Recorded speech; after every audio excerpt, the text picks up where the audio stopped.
हरिओम. आपल्या साप्ताहिक गीतेच्या अभ्यास वर्गामध्ये सगळ्यांचं स्वागत.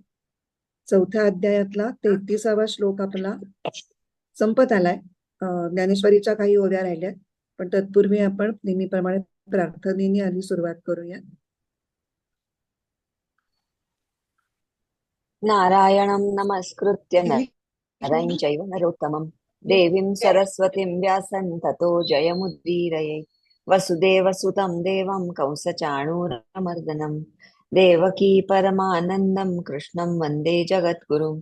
मूकं करोति वाचालं पङ्गुं लङ्घयते गिरिं यत्कृपातमहं वन्दे परमानन्दमाधवम्। हरि ओम. हरिओम. आपण 33वा श्लोक एकदा म्हण अश्विनी, आणि मी गीताईतला म्हणते आणि मग आपण ज्ञानेश्वरीकडे जाऊ. श्रेयान् द्रव्यमयाद्यज्ञ ज्ञानयज्ञः परन्तप सर्वं कर्माखिलं पार्थ ज्ञाने परिसमाप्यते। द्रव्ययज्ञाधिकाहूनी ज्ञानयज्ञची थोरतो पावती सगळी कर्मे अंती ज्ञानात पूर्णता. आपण 157 ते 163 अशा ओव्या आहेत.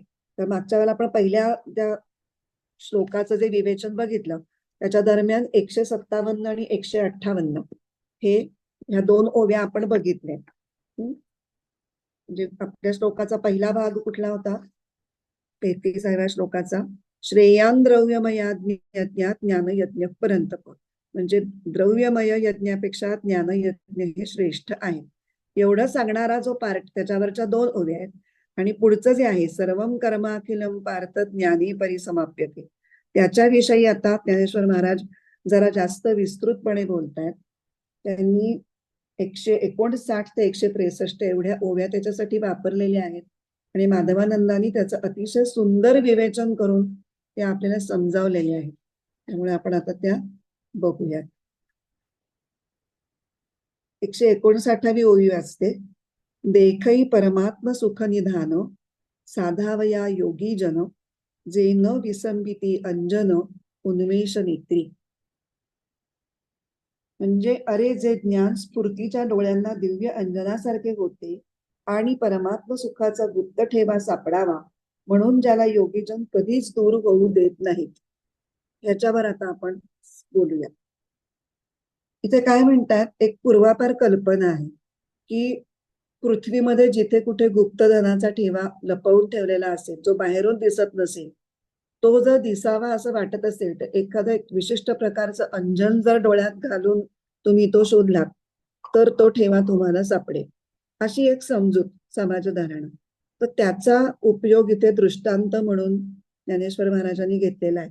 इथे योगीजनांचे उन्मेष नेत्र अंजन घातलेले आहेत. आता ही काय कल्पना आहे, तर योगीजन आहेत त्यांचे उन्मेष नेत्र आहेत, म्हणजे त्यांचे बुद्धीचे डोळे विशेष पद्धतीने उघडलेले आहेत असं म्हणायचंय. तर ते कशामुळे उघडलेत, तर त्यांनी आतापर्यंत जो कर्मयोग आचरणात आणलेला आहे आणि अष्टांग साधना योग साधना केलेली आहे, त्यामुळे ते डोळे विशेष प्रकारे उघडलेले आहेत आणि ते सतत ते उघडेच ठेवतात. याचा अर्थ असा की ते सतत जागृत असतात. कशाविषयी? ध्येयाविषयी. आणि ध्येय कुठलं? परमात्म दर्शन हे ध्येय. पण त्यांनी केलेला जो आचरलेला कर्मयोग आहे किंवा केलेली अष्टांग योग साधना आहे, तेवढीच पुरेशी नाहीये ते ध्येय गाठण्यासाठी. ती आवश्यक आहे, पण ती पुरेशी नाहीये. पण त्याच्यासाठी ज्ञानरूपी अंजन त्यांनी डोळ्यात घालण्याची गरज आहे. आणि म्हणून ते अत्यंत तत्परतेने सतत ते ज्ञानरूपी अंजन डोळ्यात घालत आहेत. तिचे म्हटले, जे न विसंबिती अंजन उन्मेष नेत्री. न विसंबिती म्हणजे ते अंजन घालणं ते विसरत नाहीये, किंवा कधी घातलं कधी नाही घातलं असं नाही. ते सतत ते अंजन डोळ्यात घालून त्या ठेव्याचा शोध घेत आहेत. तो ठेवा कुठला? तर ज्ञानाचा. आणि जोपर्यंत त्यांना शेवटचा आत्मस्थितीमध्ये स्थिर होण्याचा त्यांचा टप्पा येत नाहीये, त्याच्या आधी सुद्धा ते आत्मज्ञानाची धारणा धरूनच त्यांचा कर्मयोग आचरतायत, त्यांची योग साधना करतायत. कारण त्यांना ते परमात्म सुख निधान, म्हणजे परमात्म्याला भेटण्याचं जे सुख आहे, तो जो ठेवा आहे, तो त्यांना सापडवायचा आहे. म्हणून त्यांनी ज्ञानाची अखंड कास धरलेली आहे. इथे आपल्याला अंजनाचा जो उल्लेख आहे, तो नेत्रांमध्ये अंजन घातल्यानंतर तो परमात्मा सुखाचा ठेवा सापडतो वगैरे, तेव्हा आपल्याला गुरुस्तोत्रातला एक श्लोक आठवतो. अज्ञानतिमिरान्धस्य ज्ञानाञ्जनशलाकया चक्षुरुन्मीलितं येन तस्मै श्री गुरवे नमः. गुरु काय करतो ते त्याच्यामध्ये सांगितलंय. गुरु एक्झॅक्टली हेच करतो. पुढच्या श्लोकामध्ये पण आपण गुरुची महती बघणारच. अज्ञानरूपी तिमिर, तिमिर म्हणजे अंधार, किंवा तिमिर नावाचा एक नेत्ररोग असंही म्हणतात, की ज्या तिमिर नावाच्या नेत्ररोगामुळे अंधत्व येतं. तर अज्ञानरूपी या तिमिरामुळे ज्याला अंधपणा आलेला आहे, अशा साधकाच्या डोळ्यामध्ये गुरु काय करतो, तर काडीनी ज्ञानरूपी अंजन घालतो आणि त्यामुळे त्याला तत्पद दिसायला लागतं. म्हणून तस्मै श्री गुरवे नमः. तिथे पण हीच कल्पना आहे की अंजनानी ज्ञान उत्पन्न करणे. आता पुढची ओवी वाचूया. 160. जे धावतया कर्माची लाणी, नैष्कर्म्य बोधाची खाणी, जे भुकेलिया धणी साधनाची. जे ज्ञान चालू कर्माचे अखेरचे फळ, निष्कर्मपणाची खाण आणि तळमळणाऱ्या साधकांचे पूर्ण समाधान आहे. आता हे जे ज्ञानयज्ञामध्ये अपेक्षित जे शेवटच्या टप्प्यातलं आत्मज्ञान आहे, त्याची वैशिष्ट्य सांगतायत किंवा त्याचे परिणाम सांगतायत. त्याची थोरवी वेगवेगळ्या पद्धतींनी या सगळ्या ओव्यांमध्ये ज्ञानेश्वर महाराज सांगायचा प्रयत्न करतायत. त्यातला पहिला तुकडा बघूया. जे धावतया कर्माची लाणी. लाणी याचा अर्थ मुक्कामाचं ठिकाण.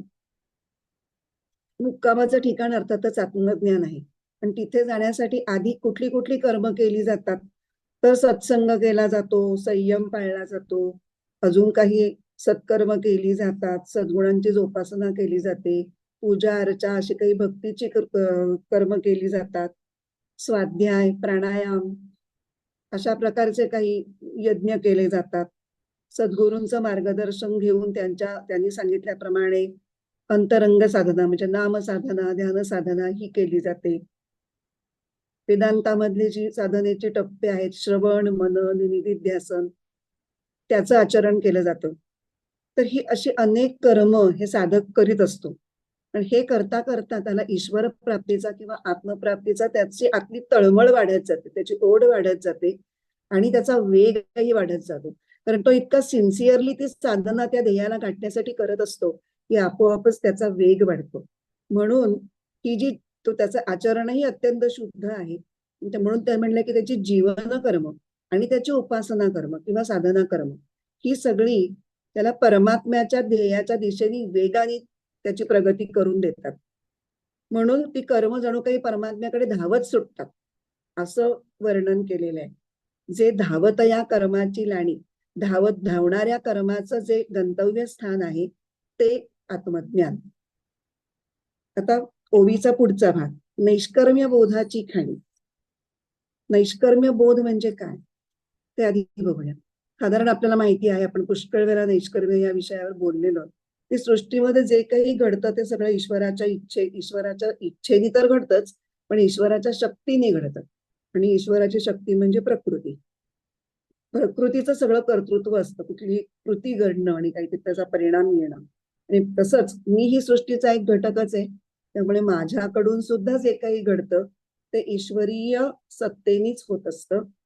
मी प्रकृतीच्या गुणांपासून आणि प्रकृतीच्या कर्मांपासून अलिप्त आहे. हा जो बोध असतो तो चैतन्य स्वरूपाचं ज्ञान असतानाच असतो आणि त्याला म्हणतात नैष्कर्म्य बोध. त्याच्याविषयी आपण 3ऱ्या अध्यायामध्ये बघितलेलं आहे. प्रकृते क्रियमाणानि गुणैः कर्माणि सर्वशः अहंकार विमूढात्मा कर्ता हमिति मन्यते तत्त्ववित्तु महाबाहो गुणकर्म विभागयोः गुणागुणेषु वर्तन्ते इति मत्वा न सज्जते. हे भान फक्त आत्मबोधात असतानाच असतं की मी प्रकृतीपासून निराळा आहे. पण आपल्यापैकी बऱ्याच जणांचं किंवा बऱ्याचशा साधकांचं हे जे ज्ञान आहे, हा जो नैष्कर्म्य बोध आहे, हा स्थिरावलेला नसतो, तो वैचारिक पातळीवरती असतो.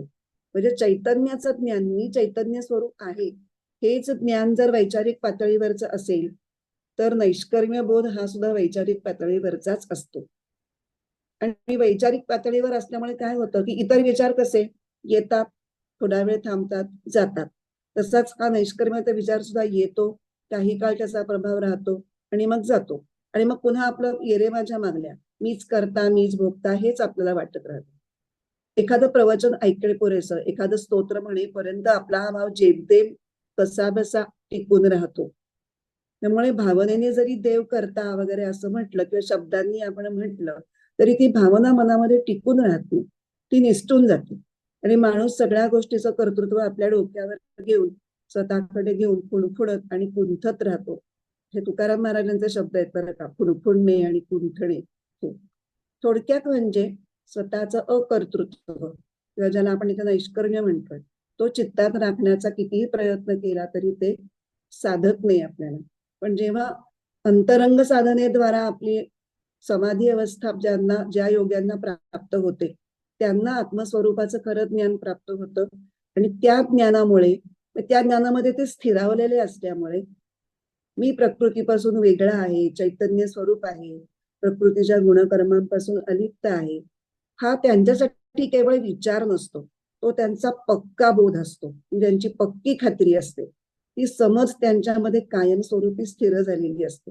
त्याला इथे सोन्याच्या खाणीचं उदाहरण दृष्टांत दिलंय की सोनं जसं सोन्याच्या खाणीतून निघतं तसा हा नैष्कर्म्य बोध ज्या खाणीतून निघतो किंवा सत्य स्वरूपामध्ये प्रकट होतो किंवा कायमस्वरूपी अवेलेबल असतो, ती खाण म्हणजे आत्मज्ञान. त्याला खाण का म्हटलंय, कारण खाणीमध्ये ती गोष्ट विपुल प्रमाणात असते आणि सतत उपलब्ध असते. तसं आत्मज्ञानरूपी खाणीमध्ये नैष्कर्म्य बोध हा मुबलक प्रमाणामध्ये आणि अखंडपणे उपलब्ध असतो. म्हणून त्याला म्हटलंय जे नैष्कर्म्य बोधाची खाणी. आता पुढचा शेवटचा तुकडा, जे भुकेलिया धणी साधनाची. धणी म्हणजे तृप्ती, साधनाची धणी म्हणजे साधनेची तृप्ती. म्हणजे काय ते बघूयात जरा. आता आपण जेव्हा साधना करत असतो तेव्हा आपली जर रोजची साधना छान झाली, अनडिस्टर्ब झाली किंवा जशी आयडियल आहे त्याच्या खूप जवळची झाली, एखाद्या वेळेला असं चुकून माकून होतं, तर तेव्हा आपल्याला खूप छान वाटतं, समाधान वाटतं की आज काय माझं ध्यान लागलंय किंवा आज माझं नामजपामध्ये किती सुरेख मन गुंतून गेलं होतं, दुसऱ्या कशाचाही मला भान नव्हतं. असं परमात्मा प्राप्तीच्या दिशेने आपण जे काही उपासना करत असू तेव्हा आपल्याला थोडे थोडे आंतरिक अनुभव अधूनमधून यायला लागतात, येत असतात आणि त्यावेळेला आपल्याला त्याचा आनंद पण होत असतो. म्हणजे त्या वेळेला आपली एक छान वाटण्याची एक फेज येऊन जाते. पण ती तृप्ती क्षणकाल असते आणि आपल्याला माहिती असतं की हे आंतरिक अनुभव म्हणजे शेवटचा टप्पा नाहीये. आपण फक्त खुणा आहेत की आपण योग्य मार्गाने चाललेलो आहोत, याच्या फक्त त्या खुणा आहेत. आणि त्या खुणा मिळायला लागल्या की काय होतं, त्या क्षणी जरी आपल्याला समाधान वाटत राहिलं तरी आपल्याला वाटतं हा म्हणजे आपल्याला जमतंय, म्हणजे आपल्याला अजून जमायला पाहिजे. अशा याने आपली तिकडची ओढ जास्त वाढते, उपासना करण्यामधली आपली सिन्सिरिटी जास्त वाढते आणि आपण जास्त प्रयत्नाने आणि जास्त हौसेने आणि मनापासून त्या उपासनेमध्ये रमायला लागतो. म्हणजे त्याला तुकाराम महाराज म्हणतात की ध्येयाकडे जाण्याची भूक वाढते. तुका म्हणे मज लागलीसे भूक, धावूनी श्रीमुख दावी देवा. ती भूक आपली तीव्र व्हायला लागते, म्हणजे साधना जणू काही भुकेली व्हायला लागते. त्या साधनेला अजून अजून, जसं आपल्याला विषयांच्या बाबतीत होतं की नाही, अजून हे हवंय अजून ते हवंय, तसं ते थांबतं आणि साधनेची आपल्याला भूक लागते, साधनेची ओढ वाढायचं. आणि अशी दर्शनाची उत्कंठा लागणं, आत्मदर्शनाची म्हणा किंवा परमेश्वराच्या दर्शनाची उत्कंठा लागणं आणि तळमळ लागणं, ती भूक ती कुठे असते, ती आपल्या अंतर्मनामध्ये असते. आणि तिथं चाललेल्या सखोल अनुसंधान स्वरूप साधनेद्वारा ती व्यक्त होत असते. म्हणजे जशी जशी आपल्या साधनेच्या मार्गावरती पुढे जात आहोत याच्या खुणा किंवा ह्याचे आंतरिक अनुभव आपल्याला वारंवार येऊ लागतात किंवा जास्त काळ टिकू लागतात, तसं तसं अजून साधन करावं अशी आपल्याला आतून उर्मी आपली वाढत जाते. त्यालाच ही साधना जणू भुकेली आहे असं म्हणतायत. आणि मग ती भूक कायमची तृप्त कधी होते, तर आत्मस्थिती लाभल्यामुळे. त्यामुळे आत्मस्थिती लाभल्यामुळे जे ज्ञान प्रकट होतं त्या ज्ञानाने ही साधनेची लागलेली जी भूक आहे ती कायमस्वरूपी तृप्त होते. अशी ही ओवी होती. परत एकदा ओवी वाचू. आता आपल्याला माहितीये, आता फक्त शांत वाचूयात म्हणजे त्याचा अर्थ आठवत ती ऐका. जे धावत या कर्माची लाणी, नैष्कर्म्य बोधाची खाणी, जे भुकेली या धणी साधनाची. म्हणजे सगळी कर्म त्या आत्मस्वरूपाकडे स्थित होण्यासाठी धावत धावत जात आहेत आणि नैष्कर्म्य बोध हा कायमस्वरूपी आपल्याला गवसलेला आहे. आणि साधन जे तृप्त होतं कायम, साधनाची जी भूक लागलेली आहे, तळमळ वाढलेली आहे, ती ज्या ज्ञानाने तृप्त होते ते ज्ञान. आता पुढे, जेथ प्रवृत्ती पांगुळ जागली, तर्काची दिठी गेली, जेणे इंद्रिये विसरली, विषय संगू. जे ज्ञान प्राप्त झाले असता कर्माची आवड दुर्बल होते, तर्क आंधळा होऊन बसतो, इंद्रियांना विषय सेवनाचा विसर पडतो. तर 3 गोष्टी इथे सांगितल्या. जेथ प्रवृत्ती पांगुळ जागली, प्रवृत्ती आणि निवृत्ती त्याच्या मुळात काय आहे? वृत्ती. आणि योगाची व्याख्या भगवान पतंजली कसे करतात? योग म्हणजे चित्तवृत्तींचा निरोध आणि स्वरूपामध्ये स्थिती. चित्तवृत्ती रहित होणं म्हणजे निर्वृत्त होणं हे जे योगाचं अंग आहे ते अंतरंग साधना करणारे साधक जे असतात, नामध्यान साधना करणारे, त्यांना बऱ्याच अंशी अनुभवायला येऊ लागतं. आणि मग जसं जसं ते अनुभवाला यायला लागतं तसं चित्त हे सांसारिकतेपासून निवृत्त होत जातं आणि एकूणच त्याची प्रवृत्ती कमी होते. ही गोष्ट आपण आता इथे समजून घेणार आहोत या ओवीच्या तुकड्याच्या निमित्ताने. ती सुरुवातीला जेव्हा आपण साधनेला सुरुवात करतो तेव्हा साधना पक्की आपल्याला समजेपर्यंत किंवा नीट साधेपर्यंत प्रवृत्ती ही आवश्यक असते काही प्रमाणात. ती साधना स्थिर होण्यासाठी आपण मुद्दामून काही गोष्टी करत असतो. ती कर्म करण्याची प्रवृत्ती आपल्या मनामध्ये असण्याची गरज असते. पण एकदा का मन साधनेमध्ये रुळलं की मग मनाला शिस्त लावण्यासाठी म्हणून आपण ज्या गोष्टी पूर्वी करत होतो, गोडी लागण्यासाठी, शिस्त लागण्यासाठी, त्या आता करायची गरज राहत नाही. त्यामुळे त्या आपोआपच त्याची प्रवृत्ती कमी होत जाते. लहान मुलाचं जर उदाहरण घेतलं की लहान मुलांना गूढ असतात, खेळकर असतात, सारखी चंचल असतात, ऐकत नाहीत अभ्यासाचं, अभ्यासामध्ये त्यांचं मन लागत नाही. मग त्यांना आपण सांगतो की एवढे पाढे लिहून झाले की मग तुला चॉकलेट देईन बरं का, किंवा जर तुझा अभ्यास पूर्ण झाल्याशिवाय तुला जेवायला मिळणार नाही. हे शिस्त निर्माण होईपर्यंत. पण मग हळूहळू त्या मुलाला ती त्याची बैठक वाढत जाते.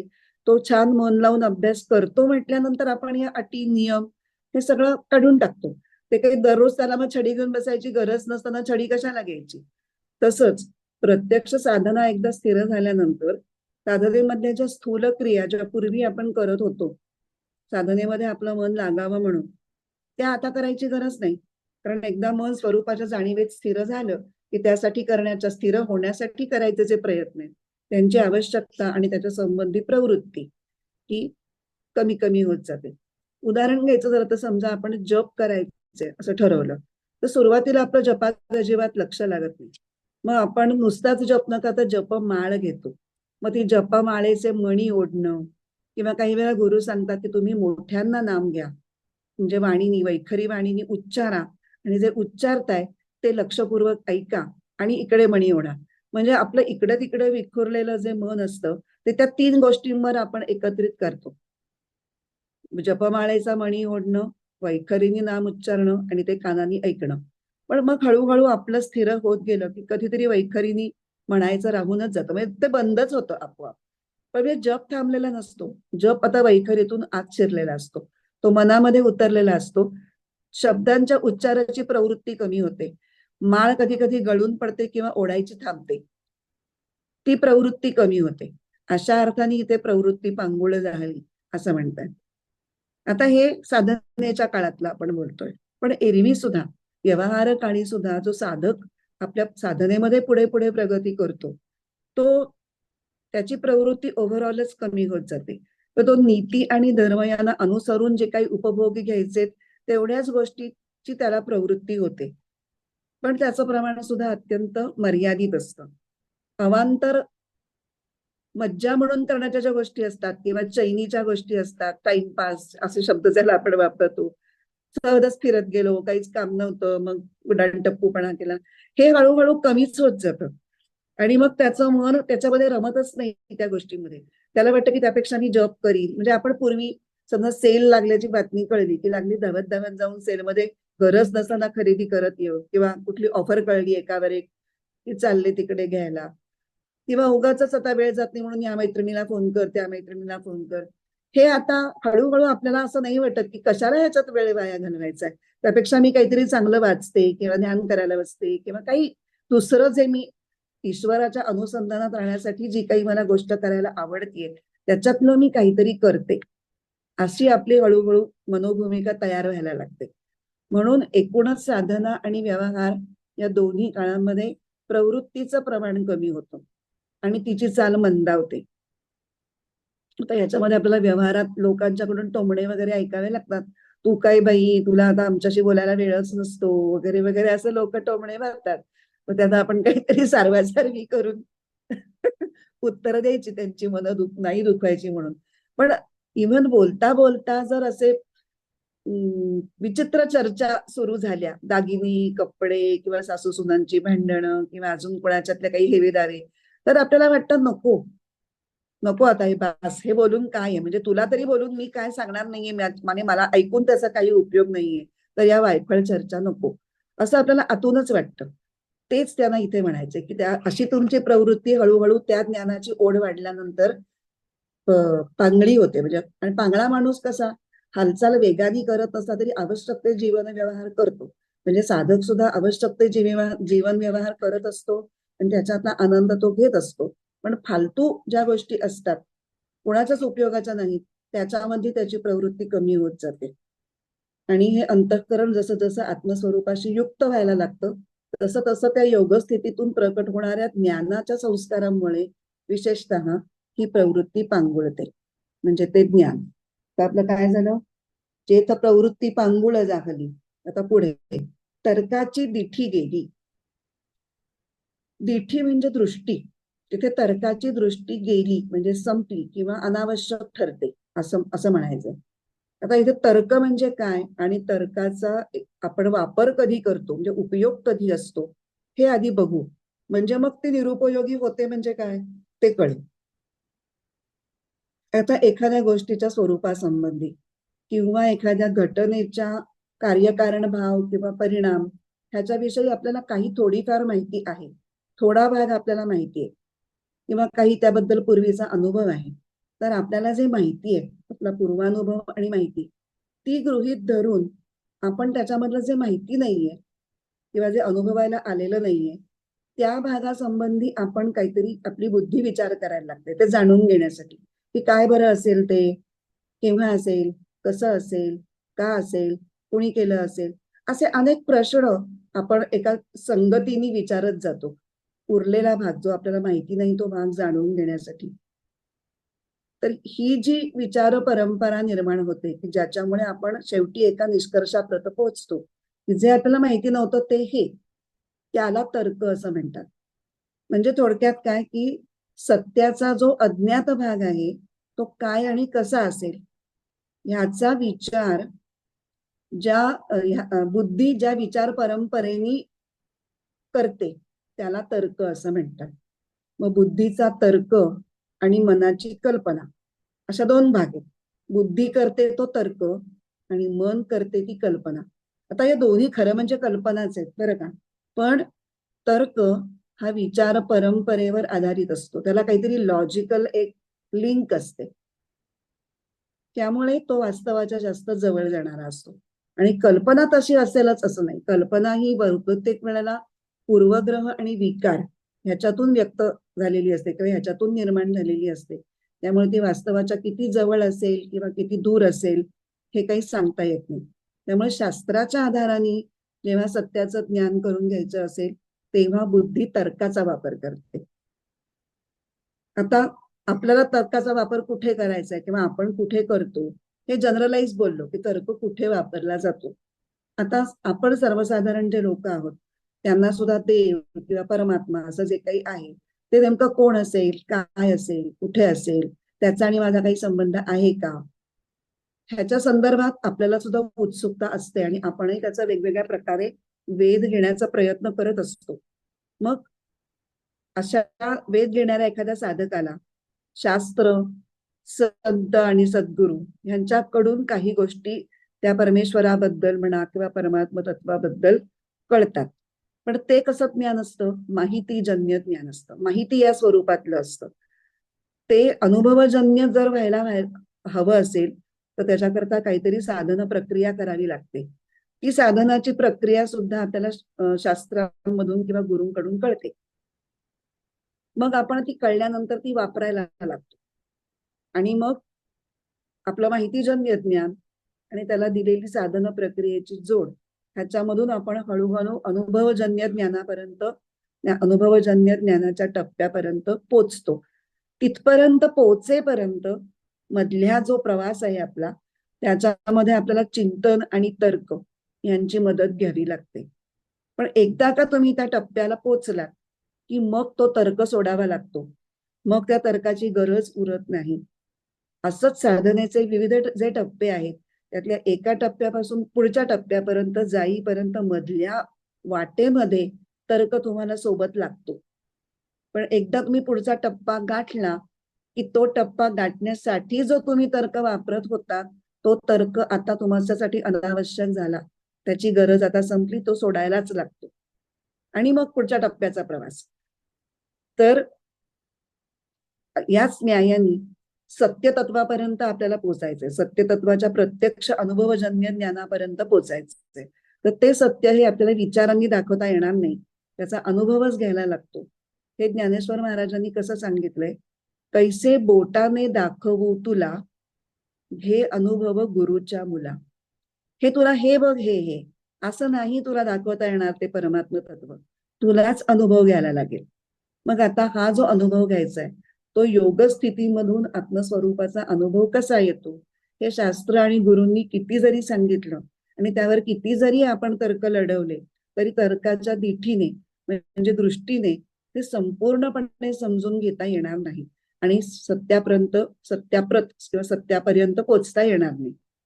पण मन जेव्हा पूर्ण विलीन होऊन जातं आणि परमात्म तत्वाचा साक्षात अनुभव येतो तेव्हा त्या स्थितीच्या अगोदर जशा सगळ्या वृत्ती जातात, सगळ्या वृत्ती विलीन होतात, त्याचबरोबर तर्क सुद्धा एक वृत्तीच आहे ना, पण तर्क हा विचाराने केला जातो, त्यामुळे तो सुद्धा तर्काची वृत्ती सुद्धा बाकीच्या सगळ्या वृत्तींबरोबर शांत होऊन जाते आणि ह्यालाच म्हणलंय की तर्काची बिठी गेली, आता तर्कदृष्टी वापरण्याची गरज नाही. चित्त चैतन्यात विलीन जेव्हा होतं आणि चैतन्याच्या शांततेचा निशब्दतेचा जेव्हा अनुभव घेतं तेव्हा तर्काच्या दृष्टीने पाहण्याचं काही कारणच उरत नाही. अशा प्रकारे तर्काची बिठी गेली.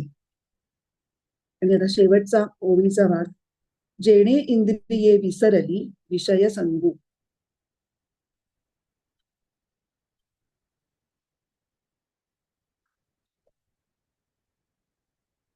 इंद्रिय विषयांचा संग कसा विसरतात ते इथे दाखवलंय.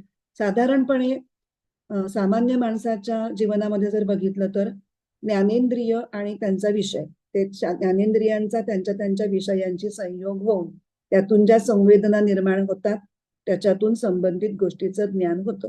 म्हणजे कानानी शब्दाचं, त्वचेनी स्पर्शाचं वगैरे वगैरे. आणि ही जागृत अवस्थेमध्ये आपल्याला ह्याचा नित्य अनुभव येत असतो, प्रत्येक क्षणी घडणारी ही घटना असते. आणि मग मन त्या संवेदनांना हे अनुकूल हे प्रतिकूल असं ठरवतो आणि मग त्यांना सुख आणि दुःख अशी नावं देतो. मग ज्या सुखाच्या गोष्टी असतात त्याची अधिकाधिक इच्छा होत जाते. म्हणजे इंद्रिय आणि विषय यांच्यामधला संबंध खरं तर अत्यंत स्वाभाविक आहे, पण मनाच्या इच्छेमुळे त्याला स्वरूप कसं येतं, आकर्षण आणि तीव्र आकर्षण, संयोग होणार. पण हे पुढचं जे घडतं ते सगळा मनाचा रोल आहे त्याच्यामध्ये आणि हे सतत घडत राहतं सामान्य माणसाच्या आयुष्यात. त्याच्यामुळे त्याचं मन, सामान्य व्यक्तीचं मन हे सतत शरीर, इंद्रिय आणि त्याच्याविषयी संबंधित विषय वस्तूंचं जग ह्याच्यामध्ये घट्ट चिकटून मुरून राहतं, पकडून राहतं. आता ही जशी विषयांची ओढ किंवा विषयांचा संयोग हे जसं नैसर्गिक आहे, तसं आपलं मूळ स्वरूप असा जो परमात्मा किंवा देव ज्याला म्हणतो आपण, तो जाणण्याची सुद्धा आपल्यामध्ये एक नैसर्गिकच प्रवृत्ती असते. सगळ्यांच्या मध्ये असते. कुणामध्ये कमी असते, कुणामध्ये जास्त असते. पण नसतेच असा माणूस खूपच कमी असतो. प्रत्येकामध्ये ती काहींची अगदी सुप्त रूपामध्ये असेल, काहींची कमी स्वरूपात दिसेल, व्यक्त होईल किंवा न व्यक्त होईल. आणि ती व्यक्त होण्यासाठी थोडीशी अनुकूल परिस्थिती सुद्धा पुरेशी असते. थोडी अनुकूल परिस्थिती, जर समजा आई वडीलच भाविक आहेत, सश्रद्ध आहेत, आजी बरोबर आपण कीर्तनाला गेलो आहोत, अशी जर थोडी थोडी आपल्याला मिळाले अशात काही प्रसंग की ज्याच्यामध्ये आपली ती नैसर्गिक प्रवृत्ती फुलायला आपल्याला वाव मिळेल, तर ती प्रवृत्ती वाढायला मदत होते.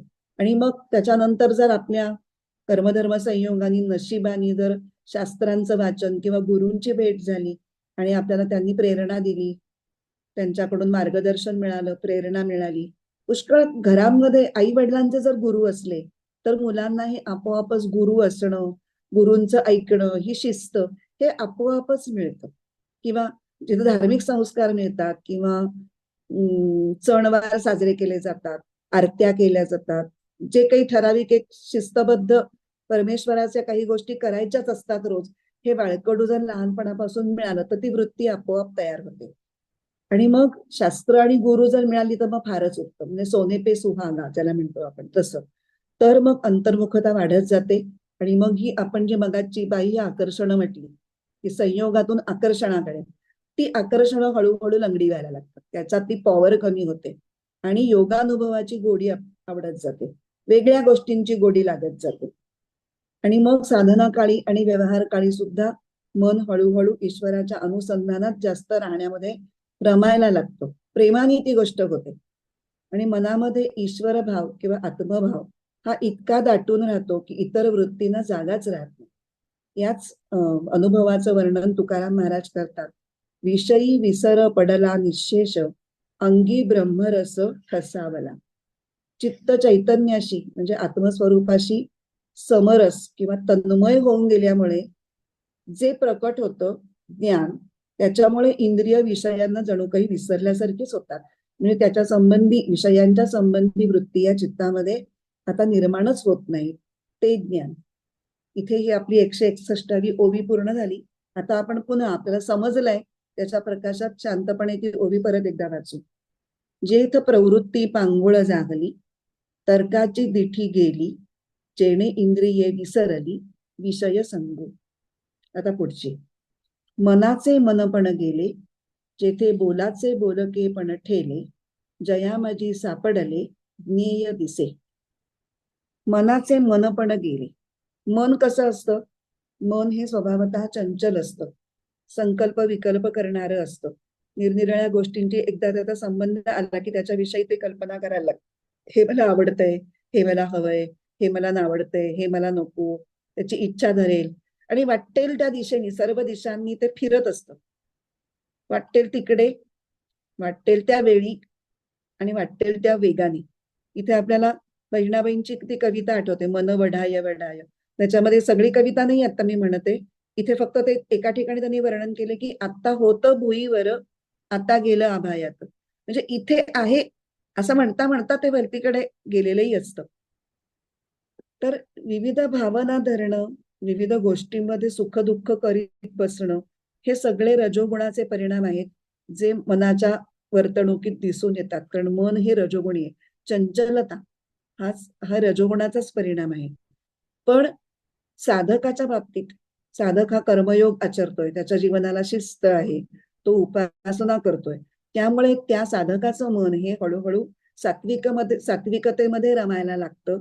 आणि मग त्याचे रजोगुणातले जे परिणाम असतात ते कमी होतात, चांचल्य कमी होत जातं आणि सत्वगुणाची स्थिरता, शांती, ज्ञानप्रधानता किंवा ज्ञानाची आवड हे त्याच्यामध्ये अधिकाधिक प्रमाणात प्रकट व्हायला लागतं. तेव्हा रजोगुणातून निर्माण झालेलं किंवा रजोगुणी वागणारं मन हे सत्वगुणी होणं, हे एक प्रकारे मनाचं मनपण जाणं होय. आणि मग ते मनाचं मनपण गेलं तर ते योगाच्या अनुभवामध्ये ते रमायला लागतं. म्हणून ज्ञानेश्वर महाराजांनी एके ठिकाणी म्हटलंय, 6व्या अध्यायामधली ओवी आहे ही, 6व्या अध्यायातल्या एका श्लोकाच्या आतवर आधारित. यया मनाचे एक निके, जे देखिलिया गोडी सवके, म्हणून अनुभव सुखची कवतिके, दावीत जाईजे. फार छान आहे ओवी ही.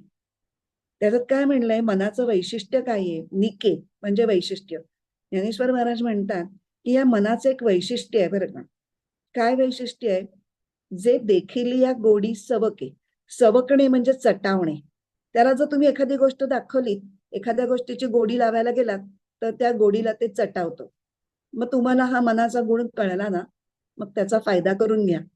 पुढच्या वळीत ते काय म्हणतात, म्हणून अनुभव सुखाची कवतिके दावीत जायचे. मग त्याला सुखच दाखवायचंय ना, तर तुमच्या योगानुभवाचं सुख त्याला दाखवा ना, मग त्याचीच गोडी लागेल त्याला. विषय सुख दाखवायचं का योगानुभवाचं सुख दाखवायचं, हा चॉईस तुम्हाला आहे, असं ज्ञानेश्वर महाराज या ओवीच्या निमित्ताने आपल्याला लक्षात आणून देत आहेत. चांगल्या गोष्टींची त्याला हे लावा.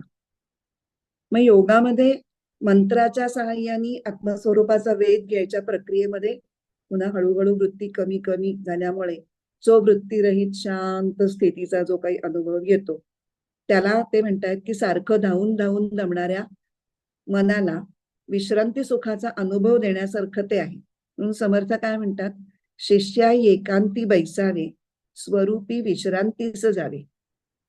आणि असं म्हणतात, म्हणजे मला अनुभव नाहीये प्रत्यक्ष, फर्स्ट हँड एक्सपिरियन्स नाहीये, पण ज्यांचं ध्यान चांगलं लागतं अशा काही योग्यांच्या त्याच्या चरित्रामध्ये मी वाचलेलं आहे की अर्धा तासाचं अत्यंत डीप ध्यान ज्यांचं लागतं त्यांना 3-4 तासांच्या झोपे एवढा फ्रेशनेस येतो. म्हणजे विश्रांती स्थान जे म्हणतायत की निर्विचार स्थितीमध्ये तुम्ही जाऊन पोचणं, संकल्प विकल्प रहित मन होणं, ह्यानी तुम्हाला विश्रांती मिळते. कारण आपण अखंड वृत्तींमध्ये गुंतलेलो असतो, अखंड. तर त्या वृत्तींना थांबवणं आणि निर्विचार स्थितीमध्ये जाणं हे तुमच्या संपूर्ण शरीराला ताजतवानं, शरीराला, मनाला आणि बुद्धीला हे ताजतवानं करणारं असतं. म्हणून अशी विश्रांती घेता घेता ते मन झोपून जातं आणि मग तत्वाच्या जाणीवेमध्ये विलीन होऊन गेलं की त्याच्यानंतर आत्मतत्वाचं दर्शन होतं. म्हणून ते मुकुंदराजांची एक ओवी आहे, तया जाणीवे माझी मन, सोहम भावे होता लीन, सच्चिदानंद श्रीहरी दर्शन घडे नित्य.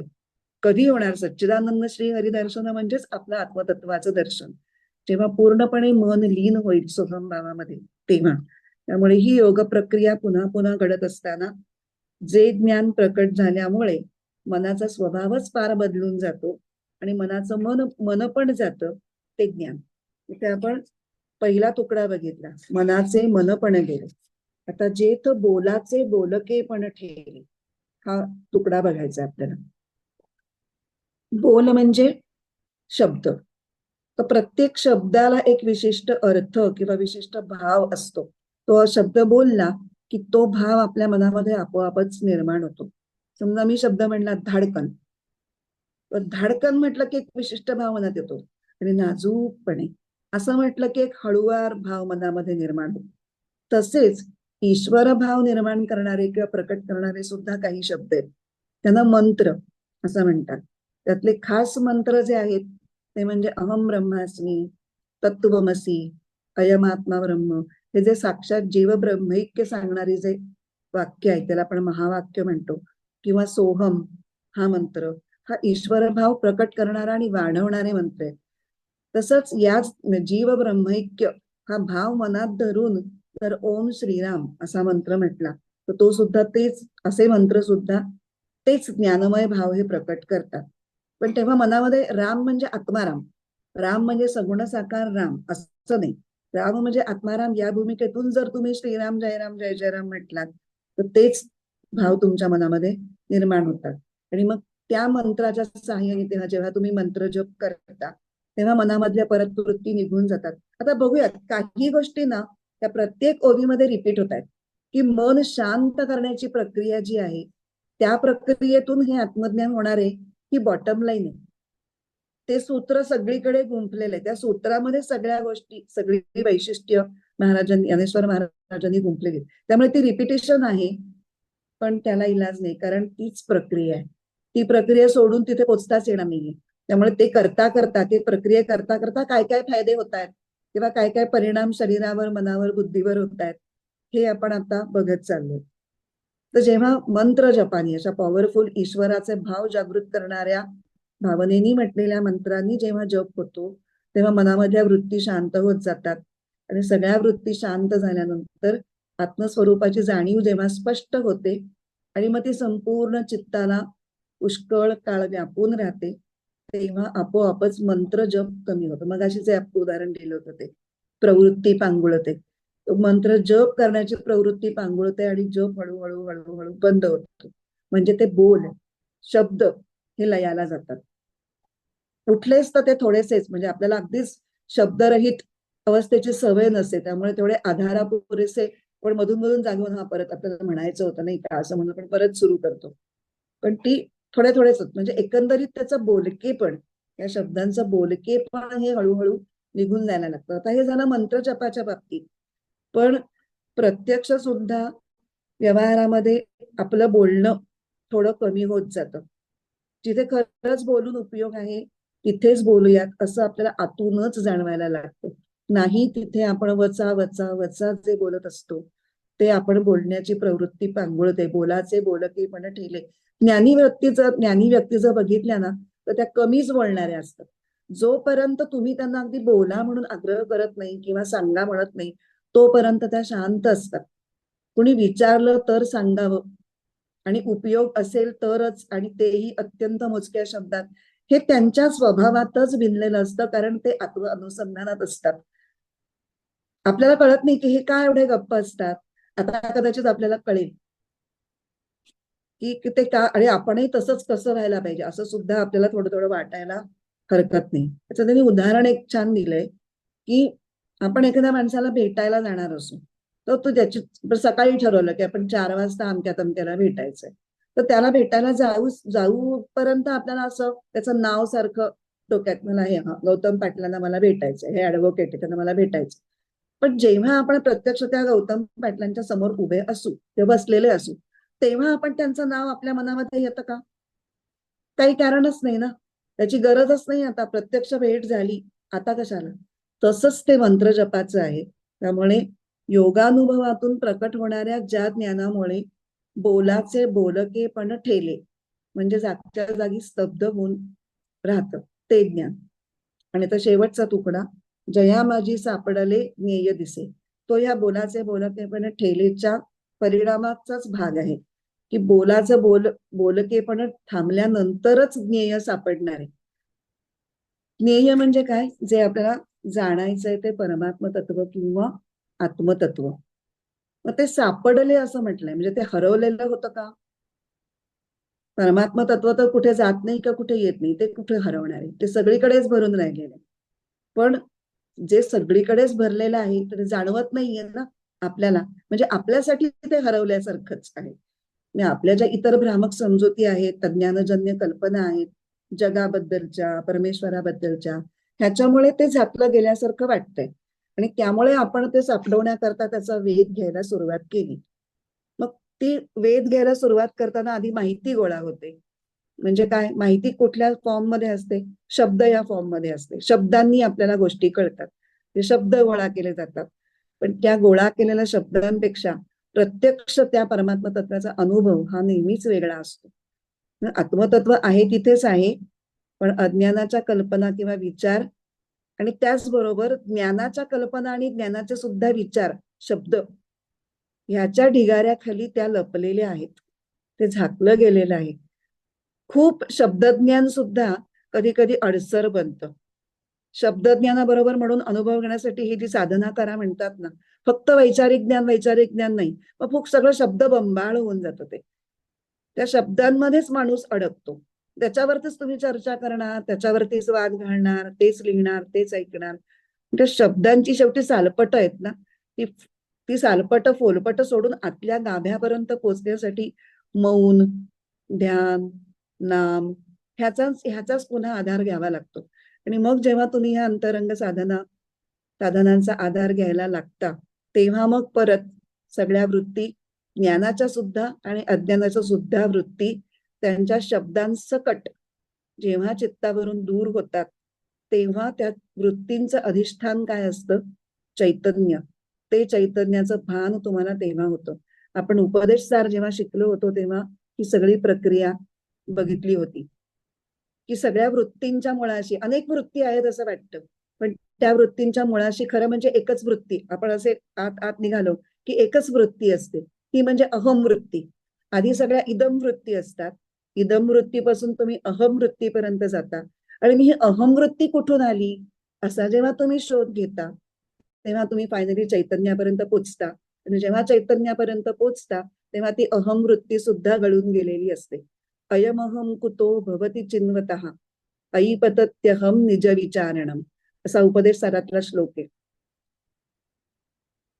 तर जसं एखादा पाण्याचा सरफेस असेल आणि त्या पाण्याच्या सरफेसवरती खूप तरंग असतील, ते तरंग शांत झाले सगळे की मग त्या पाण्याचा जसा तळ दिसतो, तसं सगळ्या वृत्तींचं अधिष्ठान असलेलं जे चैतन्य असतं, ते सगळ्या वृत्तींचे तरंग जेव्हा थांबतात, संपतात, तेव्हा ते दिसतं.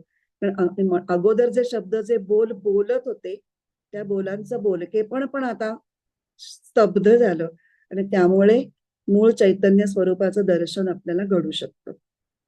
त्यामुळे जया माझी सापडले ज्ञेय दिसे, म्हणजे ज्ञेय म्हणजे परमात्मा स्वरूप जे हरवल्यासारखं झालं होतं ते योग प्रक्रियेद्वारा सापडल्यासारखं वाटतं. आणि जे ते सापडल्यासारखं वाटतं म्हणजे काय, तर अज्ञानाचं आवरण दूर झाल्यामुळे आणि सर्व बाकीच्या वृत्ती बाजूला झाल्यामुळे ज्ञेयाचं दर्शन ज्या ज्ञानामुळे घडतं ते आत्मज्ञान. आता इथे परत एकदा आपण ओवी वाचूयात. मनाचे मनपण गेले, जेथ बोलाचे बोलकेपण ठेले, जया माझी सापडले ज्ञेय दिसे.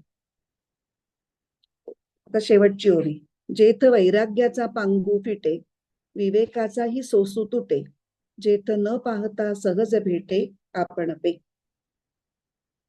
जे ज्ञान वैराग्याचं पांग फेडतं, विवेकाचं समाधान करतं आणि अनायासाने आत्मतत्वाशी गाठ घालून देत. चेथ वैराग्याचा पांगू फिटे. कदाचित एक 5 मिनिटं मी पुढे घेईन आणि एवढी ओवी संपून आपण आज थांबू.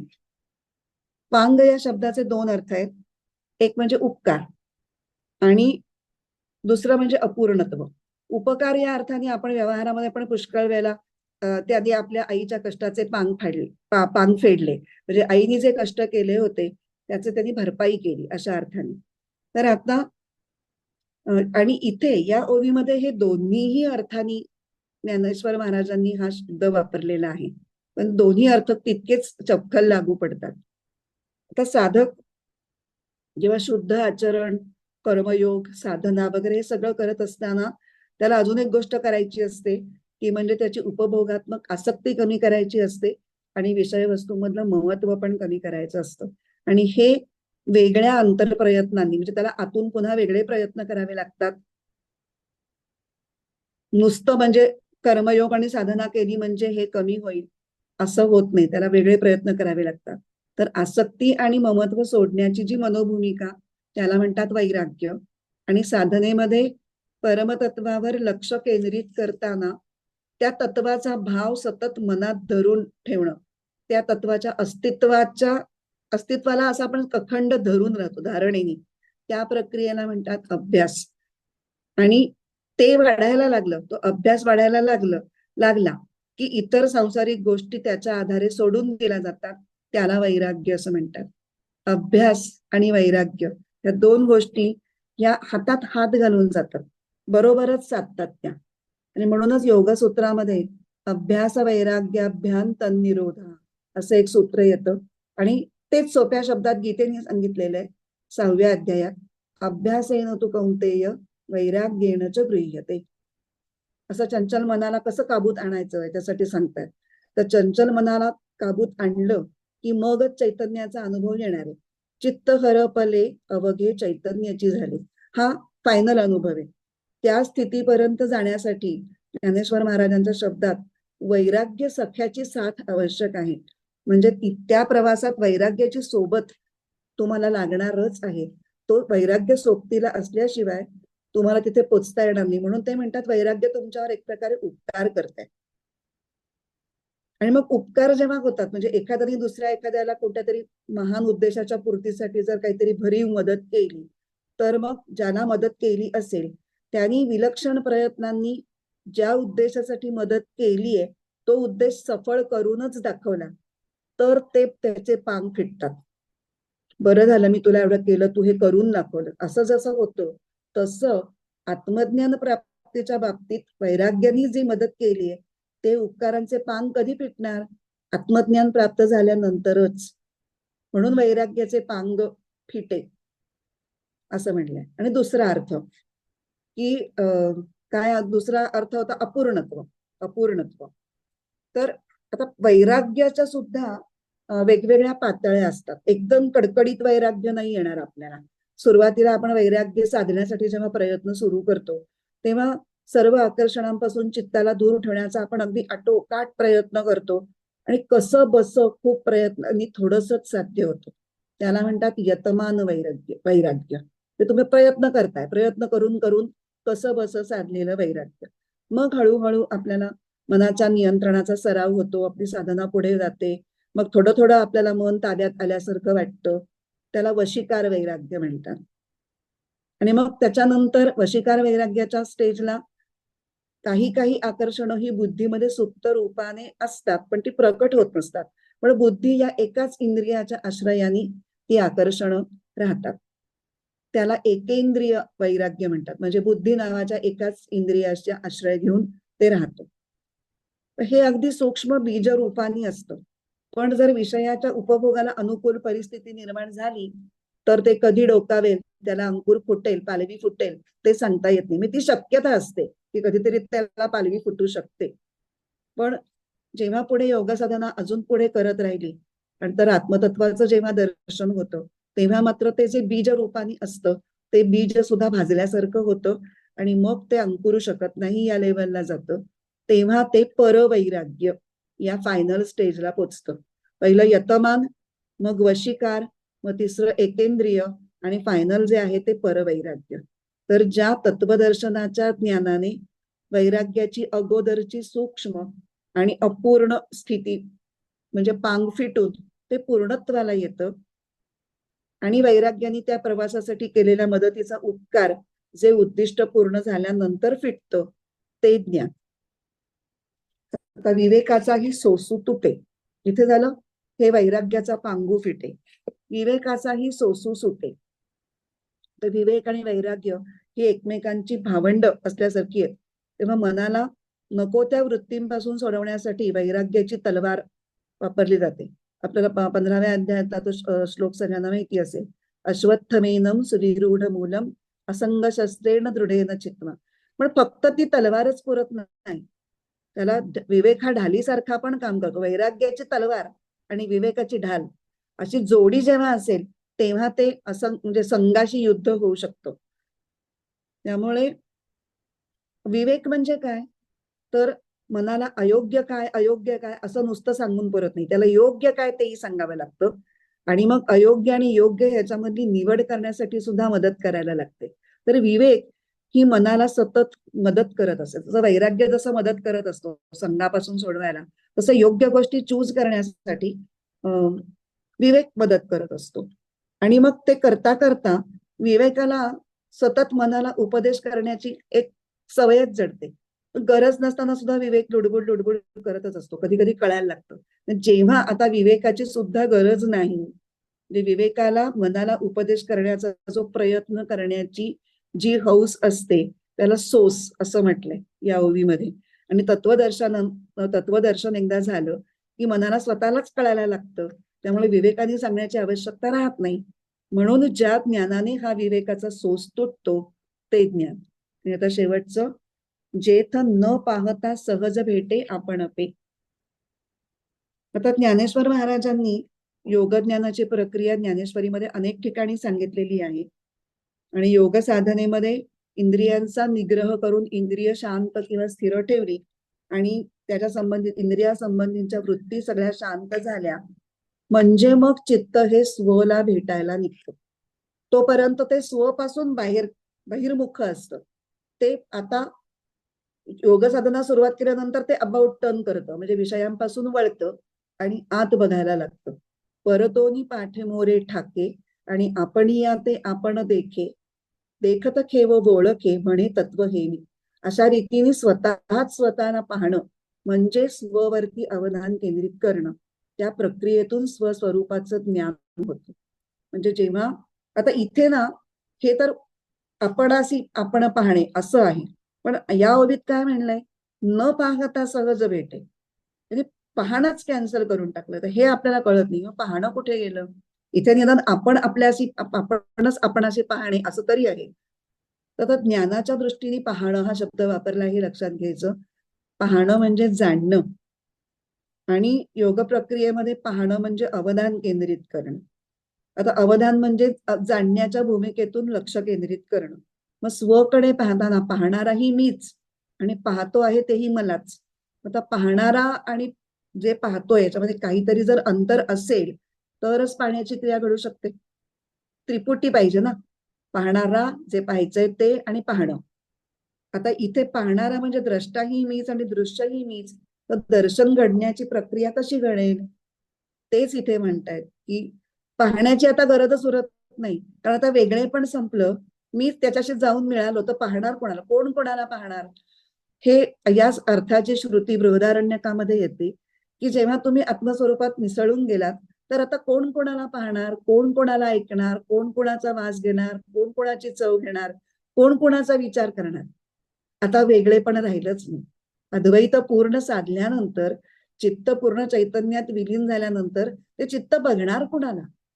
या अर्थाने न पाहता सहज भेटे आपण आपे, म्हणजे ही योगज्ञानाच्या गाभ्यातली अंतिम स्थिती, ज्यातून ते आत्मज्ञान होतं, हे सांगून ज्ञानेश्वर महाराजांनी हे यज्ञ या रूपकाने जे सांगितलं, त्या योग साधनेच्या सगळ्या या प्रकरणाचा उपसंहार या श्लोकामध्ये होतो. बरंच थोडं 10 मिनिटं जास्त घेतली मला वाटतं, पण हे आता मला अर्धवट सोडवत नव्हतं. पुन्हा पुढच्या वेळेला आपण म्हणजे पुढचा श्लोक सुरू करू. आता हे यज्ञ प्रकरण आपलं इथे संपलं. आता पुढच्या वेळेला आपलं पुढचा ज्ञानकर्म ज्ञानप्राप्तीसाठी तयारी, योग्यता आणि प्रेरणा असा जो शेवटचा त्यातला विषय विभाग जो 5वा, त्याला आपण पुढच्या वेळेला सुरुवात करू. थांबूया. ओम पूर्णमद पूर्णमिदं पूर्णात् पूर्णमुदच्यते पूर्णस्य पूर्णमादाय पूर्णमेवावशिष्यते. ओम शांति शांति शांति. हरिः ओम. श्री गुरुभ्यो नमः. हरिः ओम.